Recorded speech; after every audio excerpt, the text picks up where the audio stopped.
quick programming note and then a question on taxes. Programming note. Well, in terms of programming, Sounds should we fun. expect to see you here every day? How frequently will these press briefings be? It is a good question, April. So look, the president, as you know, is incredibly accessible. First day here, he wanted all of you in the Oval Office. You got a 60-minute press conference with the leader of the free world while he was simultaneously signing executive orders. I may add, that's pretty impressive.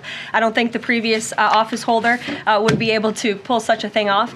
So look, the president is the best spokesperson that this White House has, and I can assure you that you will be hearing from both him and me as much as possible. And then a question about tax cuts. The president has promised to extend the tax cuts from the previous term.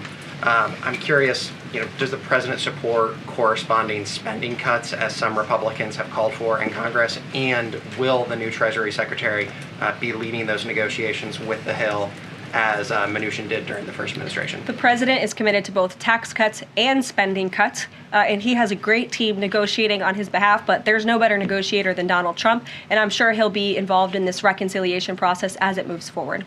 Signed an executive order as it relates to birthright citizenship, trying to eliminate that.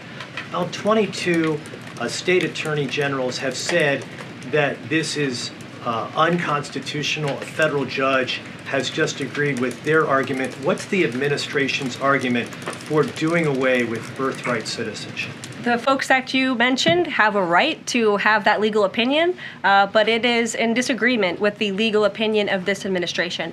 This administration believes that birthright citizenship is unconstitutional, and that is why President Trump signed that executive order. Illegal immigrants who come to this country and have a child are not subject to the laws of this jurisdiction. That's the opinion of this administration.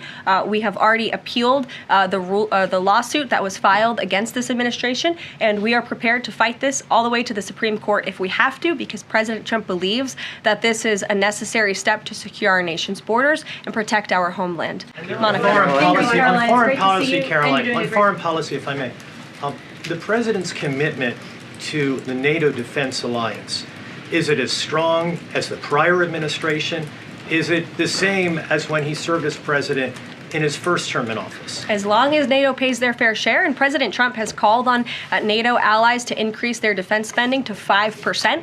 You actually saw the head of NATO at Davos last week on Bloomberg television saying that President Trump is right, and if Europe wants to keep itself safe, they should increase their defense spending. I would just add that there was no greater ally to our European allies than President Trump in his first term. The world for all nations in Europe, and of course here at home, was much safer because of President Trump's peace through strength diplomatic approach.